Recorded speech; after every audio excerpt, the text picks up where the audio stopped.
vez a família. Essa expressão de era uma vez, ela significa, se a gente for prestar atenção nela, entendê-la direitinho, ela significa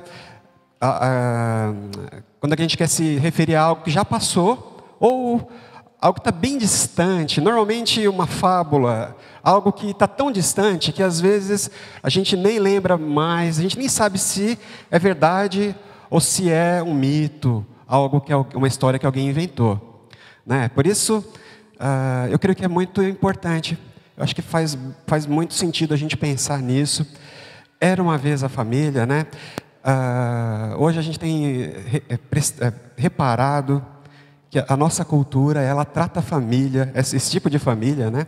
Até um desenho que o Paulo fez em 2012, Paulo da Ângela, né, irmão da Patrícia, quando nós tratamos desse assunto. Eu acredito que de 2012 para cá não mudou muita coisa, né? A gente ainda vive esses mesmos dilemas, esses mesmos problemas, mas essa família nuclear aí, essa família composta por pai, mãe, filhos, os avós reunidos, é algo que a gente está vendo cada vez menos na sociedade, né? Então, é algo que realmente está ficando lá no passado, e para muitos é algo que talvez nunca existiu de verdade, né? É uma fábula, um mito que alguém inventou certa vez lá no passado. Então, nós vamos tratar disso, né? A família, conforme a nossa sociedade enxerga hoje, conforme a nossa cultura a vê. Porque a gente hoje está no meio de uma briga muito grande, né? Os meios de comunicação em massa, as televisões, as universidades, a educação, até no meio político. Gente, a família está no meio de tudo. É assunto presente em todas as áreas da nossa sociedade, em todas as áreas do conhecimento. Está todo mundo olhando para a família, né? Tem gente que nem precisava se preocupar com a família, mas estão de olho na família. A gente vai conversar um pouco sobre isso, né? Sobre os desafios que a família precisa enfrentar nesse tempo que a gente vive, tá? Mas é importante a gente avisar uma coisa antes da gente começar.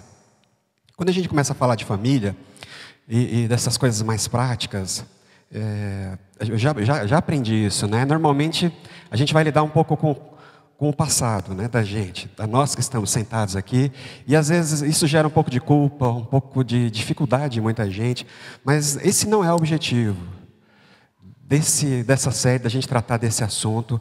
Não é gerar culpa em ninguém, não é criar peso em ninguém que está aqui. Amém?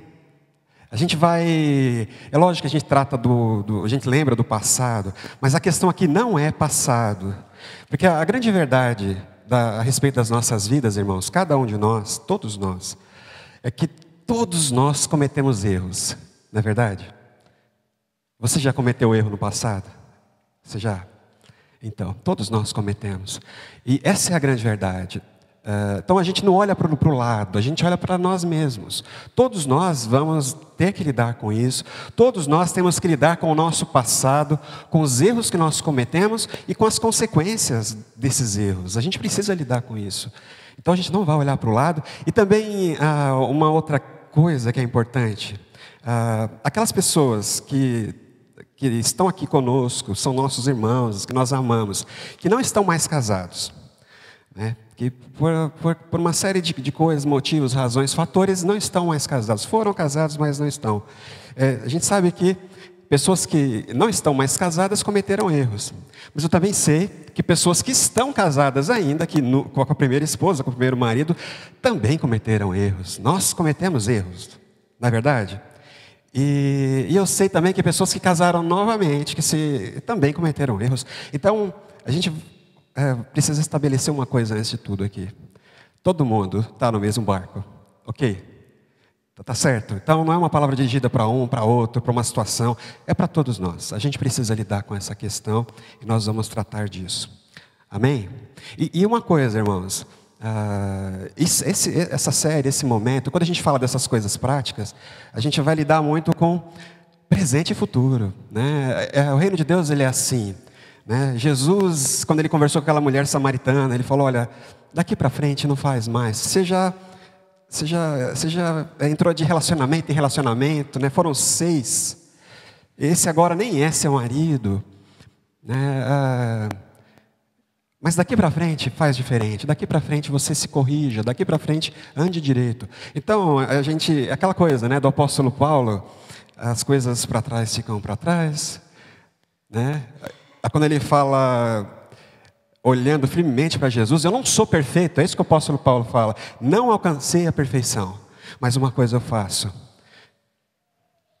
Olhando firmemente para o autor e consumador da fé, né? Eu vou prosseguir para o alvo. Eu tenho como alvo a perfeição. Nós vamos perseguir a perfeição. Daqui para frente, a gente vai perseguir a perfeição. Quanto ao passado, a gente permite que o sangue de Jesus nos limpe. Sabe, aquilo que Deus fala através do profeta, dos seus pecados eu não vou me lembrar mais, não lembro. E daqui para frente a gente corrige o curso das nossas vidas. Tá certo? Tá claro isso, irmãos? Bem claro? A gente não aponta o dedo no rosto de ninguém, porque daqui para frente, baseado no conhecimento que nós adquirimos, a gente agora sim é responsável. Tá certo? Então, a gente vai começar então a falar sobre esse assunto. Tá claro, não tá, irmãos? Tá, não tá? Tá. Se você já foi casado, não se sinta constrangido. E hoje não é mais, né? Se você é casado, está com problema, também não se sinta constrangido. É uma palavra para todos, estamos todos no mesmo barco. E a gente vai olhar para frente, porque para frente a gente vai viver melhor. Em nome de Jesus, né? Pelo sangue de Cristo nós vamos viver melhor, seguindo a perfeição. Amém? Certo? Vamos continuar então, né? Antes da gente entrar no tema propriamente dito de hoje, pode ir para frente, Daniel, mais uma. Aí. A gente já até falei um pouco sobre a cultura contemporânea, essa que tem combatido a família, irmãos. A gente sabe que pelo menos aí nos 200 anos, 2 séculos, a família tem sido alvo de muitos ataques, cada vez mais violentos, né? E de 50 anos para cá, isso piorou muito, né? Está muito intensificado. Da década de 60 para cá, a gente sabe que a família tem sido vítima de ataques de todas as frentes, de todos os lados. E todos esses ataques, irmãos, eles são promovidos por esse inimigo, que é um inimigo público. É o inimigo público número 1 da família. É a cultura, né? Não é o diabo. De novo, né? A gente falou sobre pecado lá atrás, dos 7 pecados. A gente viu que o inimigo... Nosso inimigo, principal inimigo, somos nós mesmos, os nossos desejos, as nossas vontades. E o inimigo público número 1 da família não é o diabo também. É a nossa cultura. É a cultura dessas pessoas que são egoístas. Dessas pessoas, né? Imagina, irmãos, se o pecado em mim já faz mal. Agora multiplica para 7 bilhões. E multiplica para bilhões e bilhões das pessoas que já morreram. E já produziram. E já invejaram. E já... Bom, enfim... Todas essas coisas, essa massa que a gente começa a perceber, é esse inimigo público, que é essa cultura do povo, esse senso comum, esse conhecimento público que todo mundo adquire, parece que a gente nasce com ele, né? Nós somos formados nele. Então, a gente vai olhar para esse inimigo. Nosso inimigo, irmãos, é a cultura que a gente vive. E ela não está longe de nós, ela não é um inimigo externo, ela está aqui, ó. Ela está aqui na nossa mente, ela está aqui no nosso coração. Essa cultura contemporânea, irmãos, ela está dentro de nós.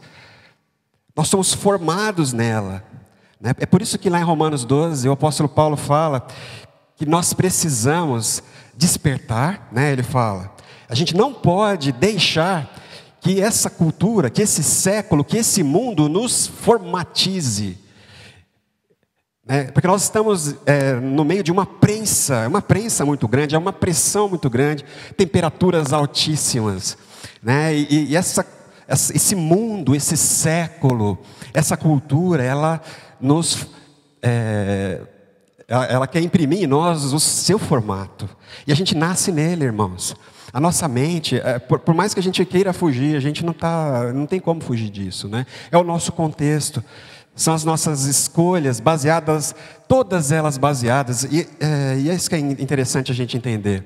Até mesmo a questão da nossa vida cristã, vida espiritual, vida religiosa, ela é regida por isso muitas vezes. A gente pensa que a gente está obedecendo a palavra de Deus, mas antes a gente está sendo escravo da nossa cultura, escravo daquilo que pensa a nossa cultura. Às vezes as decisões que a gente toma são baseadas nessa cultura contemporânea, nessa forma de pensar, nessa forma do mundo decidir, irmãos, o que é certo, o que é errado, dessa forma do mundo atribuir peso às coisas, valor às coisas, o que é importante, o que não é. Muitas vezes a gente se dobra a isso, irmãos. Então a gente precisa partir desse primeiro ponto. Nós lidamos com o inimigo que está aqui dentro, Diz respeito muitas vezes as nossas decisões. É por isso que a gente não vai muito focar no passado, não. Porque se a gente ficar no passado, a gente não sai do lugar. Nós vamos olhar firmemente para o autor e consumador da fé, aquele que começa e aquele que termina a nossa fé. Tá certo, irmãos? Esse inimigo,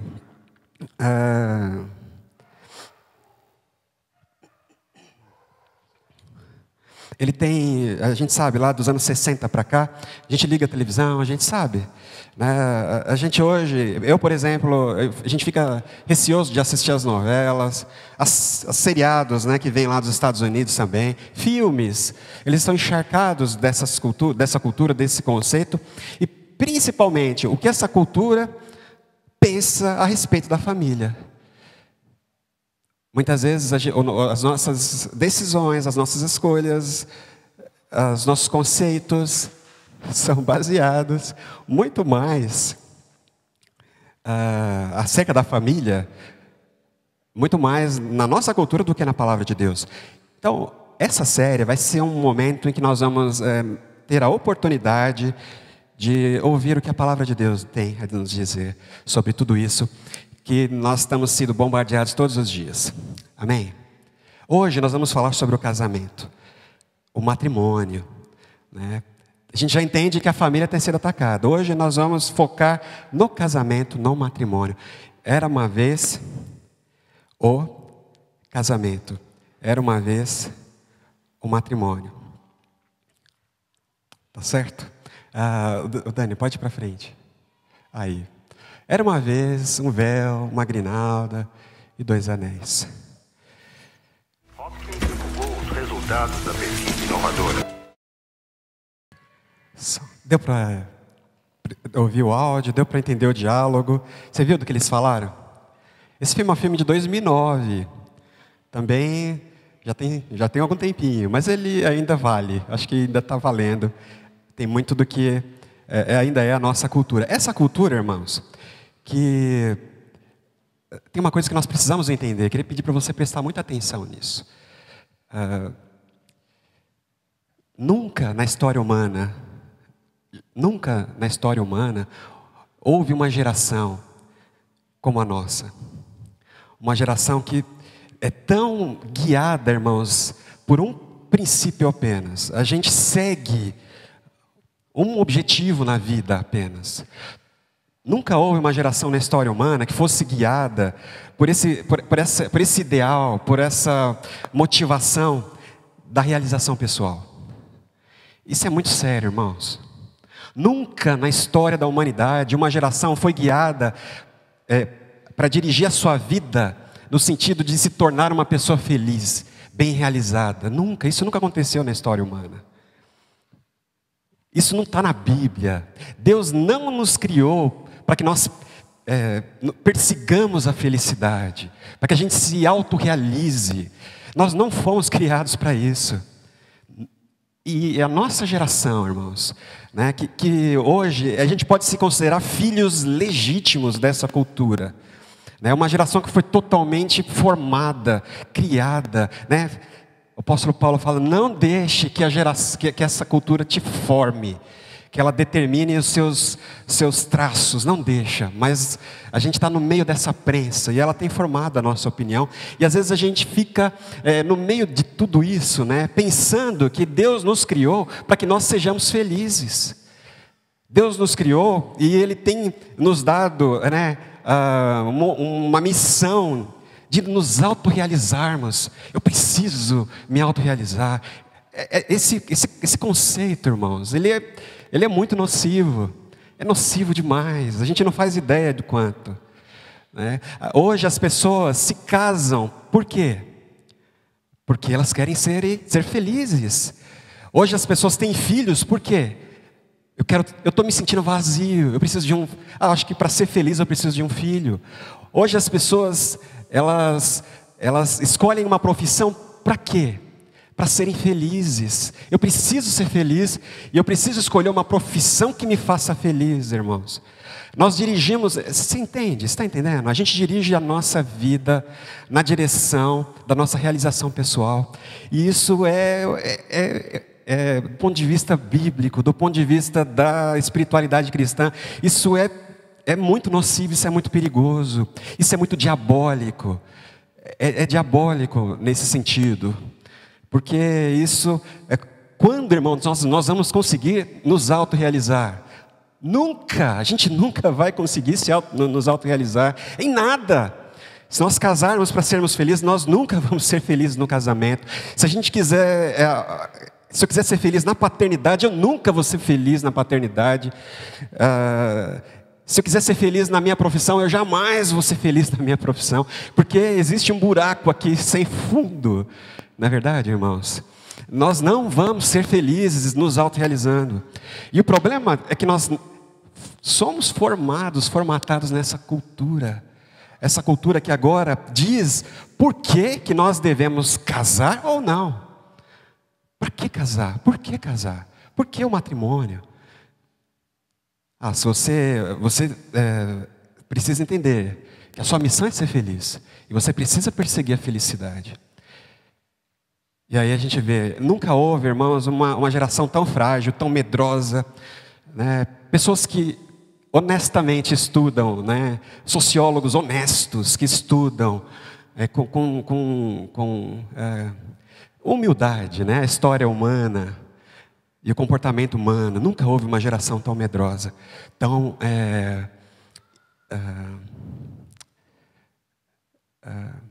fragilizada, né? Mas não é esse o termo, alguém me ajuda aí, sabe? A gente está quebrado, somos pessoas quebradas, medrosas, covardes. Nunca houve uma geração assim. E de 40 anos para cá, eu queria perguntar para você, para que você, junto comigo, a gente pense aqui, tenta pensar no seguinte: será que a nossa geração é mais feliz que gerações lá de 40, 50 anos atrás? Quem acha isso? Que hoje, porque nós perseguimos a felicidade, a gente conseguiu sermos felizes? Alguém acha que conseguiu? Você conhece alguém? Né? Você acha que a nossa geração, ela é uma geração feliz, mais feliz do que as anteriores? Não, né? Eu também acho que não. Não vejo felicidade. Não vejo felicidade em lugar nenhum. E a gente parte disso, irmãos. A gente não casa para ser feliz, a gente casa para fazer feliz.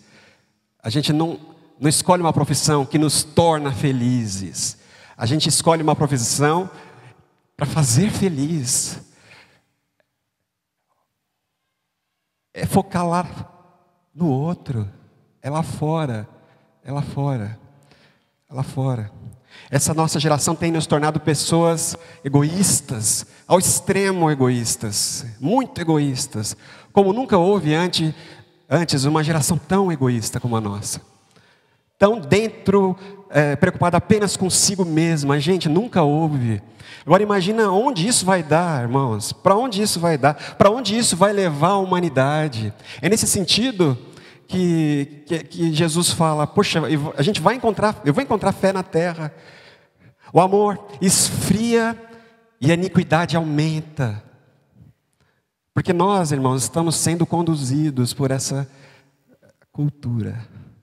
A gente quer perseguir a felicidade. E isso está muito errado. A gente precisa se arrepender disso. A gente precisa sair disso. Permitir, né, como o apóstolo Paulo fala em Romanos 12, que a gente seja transformado pela renovação da nossa mente. Por que nós devemos casar, né? Essas perguntas que o... Lembra do vídeo, né? Quem lembra do vídeo que a gente viu aqui agora? Né? O Ben Affleck falando, né, conversando ali com a Jennifer Aniston. Ela estava conversando com a irmã. E aí, a irmã falou para ela, vou me casar. Nesse momento, chega lá o namorado dela. E aí, o que acontece? Ela está ali conversando e fala, olha, estou conversando com a minha irmã, eles vão casar. Aí ela faz uma pergunta. Ela faz uma pergunta importante.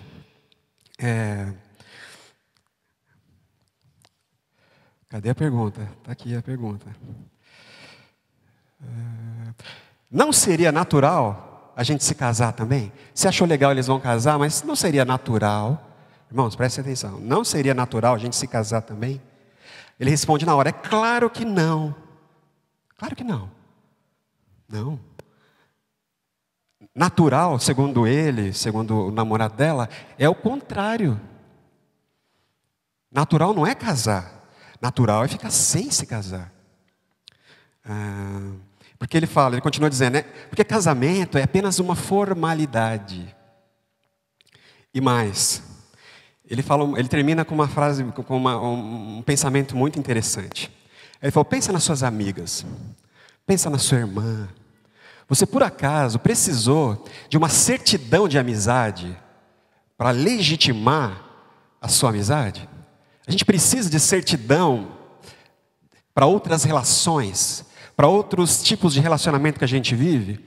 Aí ela fala, não, então. Ele falou, então natural é nós não nos casarmos. A gente não precisa dessa formalidade.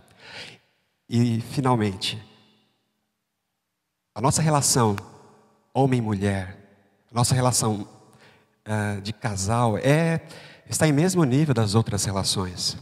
Ela não precisa de algo diferente, né? Se a gente não precisa de certidão de amigo, não precisamos de certidão de casamento. E pronto. Deu para entender, irmãos? Esse é o pensamento desse personagem, mas é o pensamento da nossa cultura. É isso que pensa a nossa cultura. Apesar de hoje a gente saber que as pessoas estão se casando muito. Né? Esses dias eu estava vendo no jornal, achei legal. Né? Contrariando tudo, as pessoas hoje se casam mais do que se casavam há pouco tempo atrás. Mas, por outro lado, os casamentos duram muito pouco. Porque as pessoas hoje não estão preparadas para casar. Né? Houve uma banalização do casamento, enfim, a gente não vai falar disso não. Mas eu queria que a gente pensasse, irmãos, que essa é a voz da cultura. É isso que pensa a nossa cultura. E eles têm feito essa pergunta, e a gente precisa saber responder, irmãos. A igreja precisa responder. Por quê? Por que casar? Por que precisamos nos casar? E realmente, será que isso é importante? É ou não é, irmãos? Sim ou não? Porque se antes o casamento era, como a menina falou, um desdobramento natural da vida, sabe? Não é natural que a gente se case. É um casal que se ama, mas não é natural, não é um desdobramento da vida. Óbvio que a gente se case. Se antes ele era um desdobramento da vida, um sinal de maturidade, você ficou adulto, agora você pode casar. Sabe aquela frase que a gente escuta sempre? Já pode casar, né? Você está lá, faz o cafezinho, já pode casar. Você já tem condições de casar. Enfim, né? Se antes era uma coisa natural, hoje ela não é mais.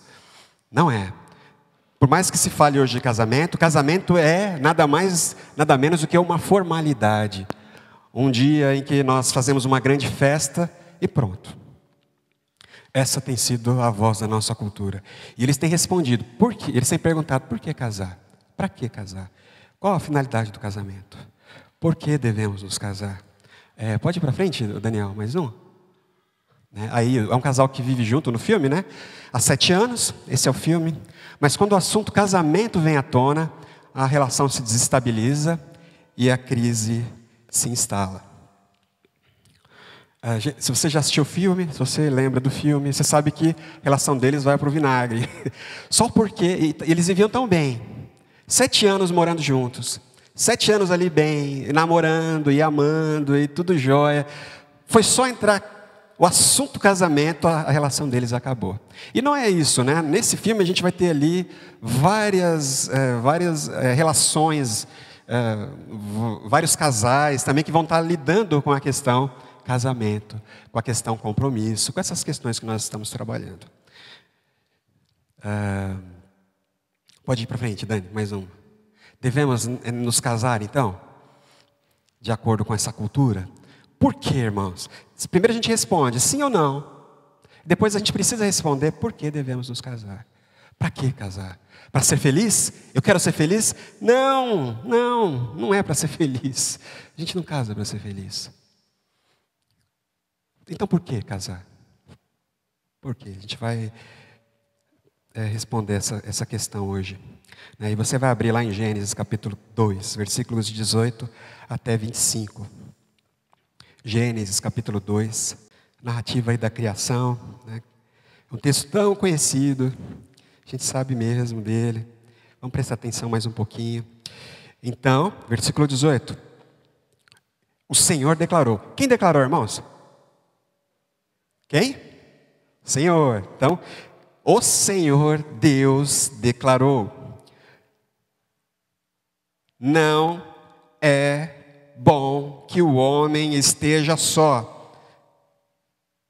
Farei para ele alguém que o auxilie e que lhe corresponda. Olha só, irmãos. Deus declarou. O Senhor declarou. É uma fala de Deus que ecoou ali na criação. Porque se você olhar aí na criação, tudo era bom, tudo era perfeito, tudo era harmonioso.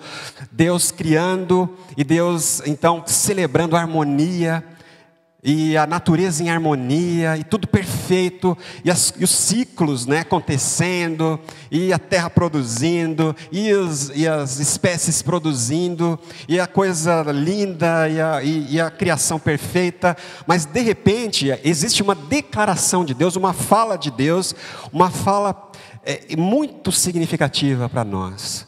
Deus dizendo: não é bom que o homem esteja só. O homem não pode viver só. O homem não foi criado para a solidão. O homem não foi criado para viver para si e consigo mesmo apenas. Porque não é bom. Tudo mais era bom. E viu Deus que era bom. É bom. É bom. Tudo era bom, perfeito, aprovado. Agora, o homem só, a pessoa só. Não, isso não é bom. Deus, não criei o homem para viver só. Não é bom que o homem esteja só. O homem não vai ficar só. Porque eu vou fazer alguém que corresponda. Que lhe corresponda. Alguém que lhe corresponda. Alguém que esteja à altura dele. Porque ele... Vamos continuar lendo aqui. Versículo 19. Depois que formou da terra todos os animais do campo, todas as aves do céu, o Senhor Deus os trouxe ao homem para ver como este lhes chamaria. Está vendo, irmãos? Deus então cria tudo e traz para o homem. É o homem que vai dar nome, é o homem que vai pôr ordem no mundo, irmãos. Esse mundo que essa criação que Deus produziu, aí ele chama tudo, ele coloca ao redor do homem e fala, o homem então vai entender essa criação, vai celebrar essa criação, ele vai dar nome a essa criação, tudo. E aí o homem começa a nomear, a entender, a categorizar todas as coisas. Olha só o que está acontecendo. O nome que o homem desse a cada ser vivo, olha só, esse seria o seu nome, a autoridade do homem. Aí no 20, assim o homem deu nomes a todos os rebanhos domésticos, às aves do céu e a todos os animais selvagens. Todavia não se encontrou para o homem alguém que o auxiliasse e que lhe correspondesse. Todavia não se encontrou para o homem. Deus está mostrando aqui na prática, irmãos, na prática. Ele já tinha dito lá atrás, o homem não vai ficar sozinho. O homem não vai ficar sozinho. Mas o homem não estava só, ele estava rodeado de toda a criação. Né? Nessa época aqui, eu acredito que o homem conversava com os animais. Adão tinha condição de falar com o bicho, falava com o passarinho, falava com todo mundo. Né? Ele era muito evoluído. Né? A evolução, a gente acredita na evolução para trás. Né? O homem lá atrás, ele era evoluído. Ele não estava sozinho. No sentido dali ilhado. Não, ele estava em volta de tudo, falando com as plantas, falando com os animais, conversando, enxergando, entendendo tudo. Mas não havia ninguém à altura dele, não havia ninguém que lhe correspondesse. Ninguém. Isso que Deus já tinha falado, o homem sentiu na pele. O homem sentiu na pele. O homem não encontrou. Quem está buscando aqui é o homem, gente. O homem se sentiu só. Ele estava cercado de tudo e todos ali da criação, mas ele se sentiu extremamente solitário. Ele olhou para um lado e falou, tudo bem, está lá a vaquinha, está lá o passarinho, eles são lindos, né? Está lá a zebra, linda zebra. Está lá o dinossauro, lindo dinossauro. Está lá todas essas coisas, mas eu me sinto só. Não tem ninguém à minha altura. Não tem ninguém como eu. Eu não posso ficar sozinho. Né? Ele se sente só, ele se sente solitário. O homem sente na pele aquilo que Deus já tinha dito, irmãos. Aí, no 21, então o Senhor fez o homem cair em profundo sono. E quando este dormia, tirou-lhe uma das costelas, fechando o lugar com carne. Continua no 22. Com a costela que havia tirado do homem, o Senhor fez uma mulher e a trouxe para ele. Olha só, irmãos. O que acontece aqui? Em seguida, depois que o homem ficou triste, depois que o homem se sentiu só, depois que o homem sentiu que faltava uma outra parte, faltava. Ele estava se sentindo carente. Aí o que acontece? Ele dormiu. Ele caiu num profundo sono.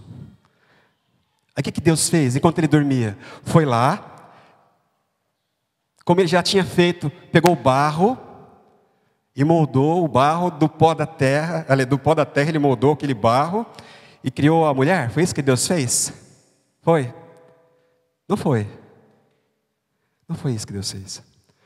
Ele não pegou outra porção de terra. Ele não pegou outro montinho, porque senão seria um outro tipo de criatura. O que Deus fez, irmãos? Ele invadiu, né, o homem, ele pegou uma costela do homem, depois ele serrou e colocou carne no lugar. É como se essa costela que agora vai fazer falta, não vai fazer falta, porque aquilo que estava aqui agora vai estar ali. Mas a grande verdade bíblica, irmãos, é que Deus criou o outro a partir da própria carne, a partir da própria pessoa do homem. Ele tirou dele mesmo. Não é dali, não é do mato, não é da outra terra, não é da outra porção, é dele, irmãos. É uma carne só. Você está entendendo? É uma coisa só. Deus quis mostrar para o homem, não é outra criatura, mas ela é como você, porque ela foi tirada de você. E é isso que Adão fala em seguida, não é? No versículo 23. Então disse o homem, ela sim é osso dos meus ossos, é carne da minha carne. Irmãos, olha o que o Adão fala, ela sim, ela me corresponde, porque ela foi tirada de mim, ela é parte de mim, ela não é uma outra coisa, uma outra criatura, uma outra, não, ela é parte de mim, ela é osso dos meus ossos, ela é carne da minha carne, ela foi tirada de mim, ela é uma parte de mim. Você está entendendo, irmãos? Onde essa conversa está levando a gente? Por essa razão, por que devemos nos casar? Por que devemos nos casar? A gente se pergunta. Por essa razão, né? O versículo 24 responde. Por essa razão, o homem deixará pai e mãe e se unirá à sua mulher. E eles se tornarão de novo uma só carne. Uma só carne. Eles vão se tornar novamente uma só carne. Uma só carne. E no 25, o homem e sua mulher viviam nus e não sentiam vergonha. Ponto. Irmãos, devemos nos casar. Então, pode ir para frente, Dani. Aí. A gente vai responder em 3 pontos isso. Por que devemos nos casar? Nós devemos nos casar porque nós fomos criados para relacionamentos profundos e duradouros, longos e longos. Não é bom que o homem esteja só, no versículo 18. De acordo com a narrativa bíblica, o ser humano foi criado à imagem e semelhança de Deus. E existe muita, não é discussão, irmãos. A gente não sabe, a gente não pode limitar, né? E nem... Então a gente fala que essa semelhança de Deus, muitos estudiosos, em todo esse tempo, têm falado que é uma coisa e outra. Mas existe um consenso de que muito dessa imagem e semelhança de Deus tem a ver com essa nossa habilidade de amar. O homem ama. O homem ama. O que é amor, irmãos? Amor é oferta de si mesmo. Amor é a entrega de si mesmo em favor do outro. É por isso que quando Adão olhou para Eva, ele falou, eu entreguei parte de mim, ela é parte de mim, eu a amo, ela é osso dos meus ossos, ela é carne da minha carne. O homem foi criado para amar. É por isso que Deus, irmãos, exige amor do homem. Ele não pode exigir. O homem é habilitado para amar. Ele foi criado para amar. Ele foi criado à imagem e semelhança de Deus. O Deus que se relaciona na Trindade com profundo e eterno amor. É isso que ele fala. Com amor eterno eu amo. Amor eterno, amor eterno.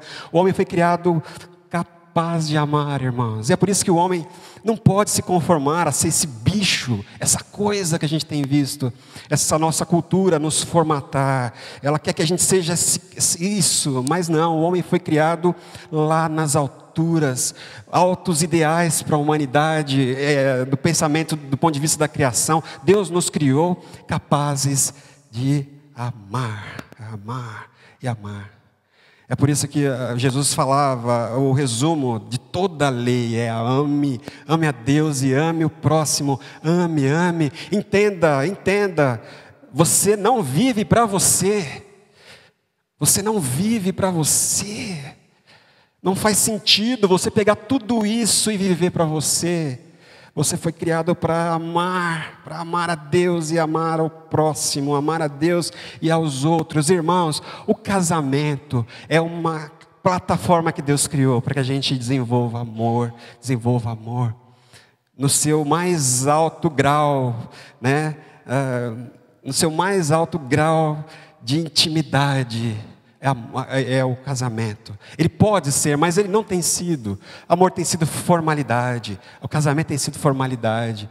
Tem sido um show, espetáculo de um dia, né, para reunir os amigos. O casamento tem sido outra coisa. Mas casamento é algo que Deus criou para que a gente não viva para nós mesmos, para que a gente desenvolva relacionamentos profundos, porque nós, irmãos, fomos criados para nos relacionarmos profundamente. A gente não foi criado para viver umas relações superficiais, vazias. Não, a gente foi criado para ir fundo, porque quem ama lança fora o medo. Ame, mergulhe. Nós somos criados para amar, meu irmão. Você está entendendo? O casamento, nós devemos nos casar porque nós fomos criados para desenvolver relacionamento. Isso precisa ficar muito, muito claro. É isso que você vai responder para o seu vizinho, para o seu amigo. Para que casar? Para que casar? Você precisa casar sim. Nós precisamos nos casar para desenvolver essa relação. Então, sim, a Bíblia fala que a gente precisa se casar sim. Mas ela também fala, e aqui é importante, irmãos, deixar claro também, Jesus não casou. O apóstolo Paulo fala, não casem. Se você viver num mundo como eu vivo, numa situação em que eu vivo, onde tem essas demandas, perseguições, e eu tenho que priorizar uma coisa e outra, então nesse caso eu não vou casar. Eu aconselho, se você vive como eu, também não case. Então, não é só no casamento que a gente pode viver uma relação profunda e duradoura. Não é só no casamento. Mas o casamento é lugar ideal para isso. O próprio Jesus disse isso. Quando Jesus é questionado acerca do divórcio, o que ele vai lembrar, irmãos? Desse texto. Ele fala, mas peraí, Deus não criou os dois? E sai da casa do pai e da mãe, e se unem, e viram uma carne só? Aí Jesus pergunta, então como é que você vai separar aquilo que Deus uniu? Jesus, então, entende a necessidade humana. Deus nos criou para que nós nos casássemos. Mas por causa do pecado, nem sempre dá para a gente casar. Tem gente que não casa. E a gente não pode focar nisso, né? Só nisso, não. A gente pode desenvolver essa relação também, como o apóstolo Paulo, como Jesus e tantos outros. Versículo 24, irmãos. Mais um, Dani. É isso, né? Nós devemos nos casar porque relacionamentos significativos e duradouros são marcados por um compromisso público. É aí que está a questão, irmãos. É o X da questão. Por que devemos nos casar, então? Porque a gente foi criado carente. A gente precisa se relacionar. A gente foi criado com um buraco muito grande. Um buraco. A gente precisa nos relacionarmos com outras pessoas, em todos os níveis, né? A gente precisa disso. Carência. Mas a gente pode se relacionar sim em outros relacionamentos? Claro que podemos. Mas nós devemos nos casar porque os relacionamentos significativos e duradouros são marcados por um compromisso público. E casamento, irmãos, se a gente quiser resumir casamento, ele é isso, ele é um compromisso público. Porque lá atrás não havia padre, não havia pastor, né? No jardim não tinha pastor, não tinha padre, tinha? Não tinha. Não tinha testemunho, não tinha festa, não tinha os amigos. Vamos juntar os amigos para a gente mostrar que a gente vai casar, fazer uma festa, mostrar as minhas músicas, mostrar a minha decoração, mostrar as coisas que eu gosto. Não tinha nada disso, não tinha. Mas o casamento é um ato de compromisso público. Sempre foi, sempre foi. Isso é casamento, irmãos. É se comprometer publicamente. Publicamente. E aí, ele é, de certa forma, uma formalidade nesse sentido. É por isso que casamento precisa hoje, não que antes não tinha certidão, mas é tão bonita a certidão de casamento. A gente olha para aquele papel e aquelas palavras, que naquele dia, naquele local, né, eu e ela, eu e a Sil, né, nós contraímos matrimônio, na presença de todos, a porta estava aberta para os convidados, eles entraram, eles presenciaram todas aquelas coisas. E aí está tudo naquele documento, eu acho lindo esse documento. Maravilhoso, né? E a gente, então, celebra esse documento. Eu não preciso de certidão de amizade, mas eu preciso de uma certidão de casamento, que hoje me faz lembrar desse ato tão importante, nesse sentido. É formalidade nesse sentido, irmãos, mas não é formalidade, né? Como tem sido dito por aí.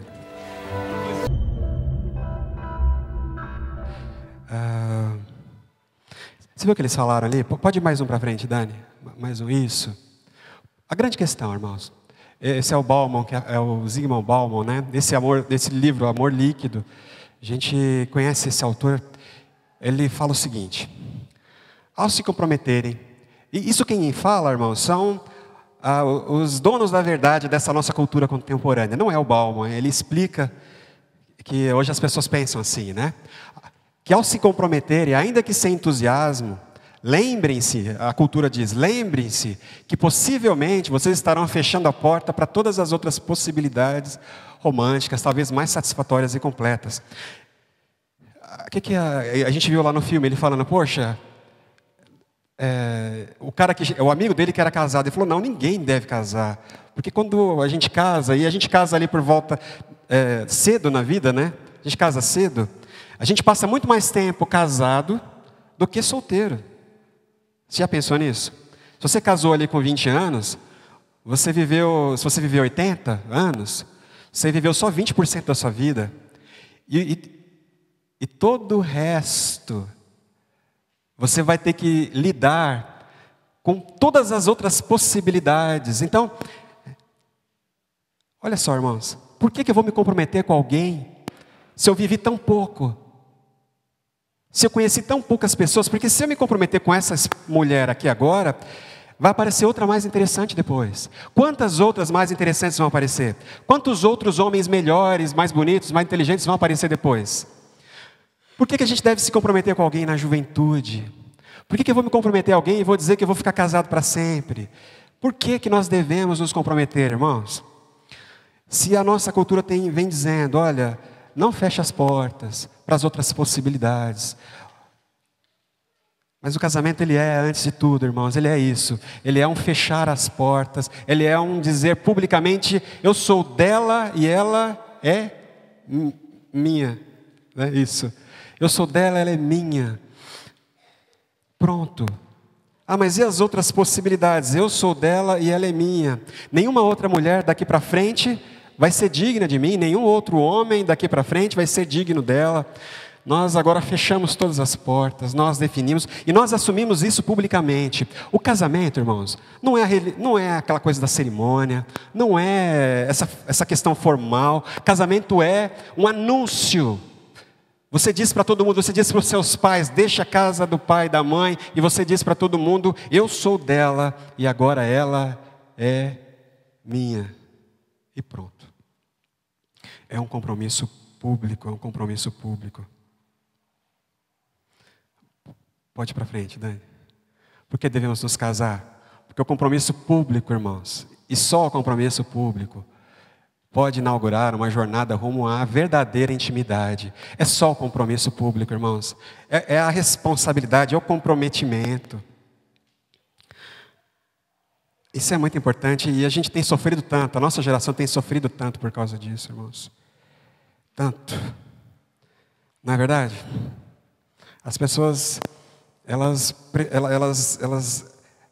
se revelam, elas se entregam às outras sem antes exigir que a outra se comprometa publicamente.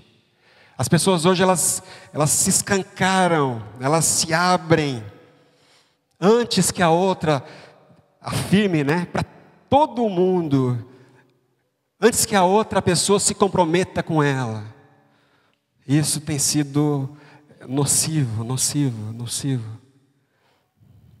Casamento, irmãos, então, ele é uma oportunidade da gente desenvolver essa intimidade. A gente precisa disso, irmãos. A gente precisa de intimidade. Mas intimidade a gente ganha com o tempo. É só em relações duradouras, relações profundas. Não dá. A gente não pode ser íntimo de pessoas que a gente não conhece direito, irmãos. Não podemos. A gente não pode.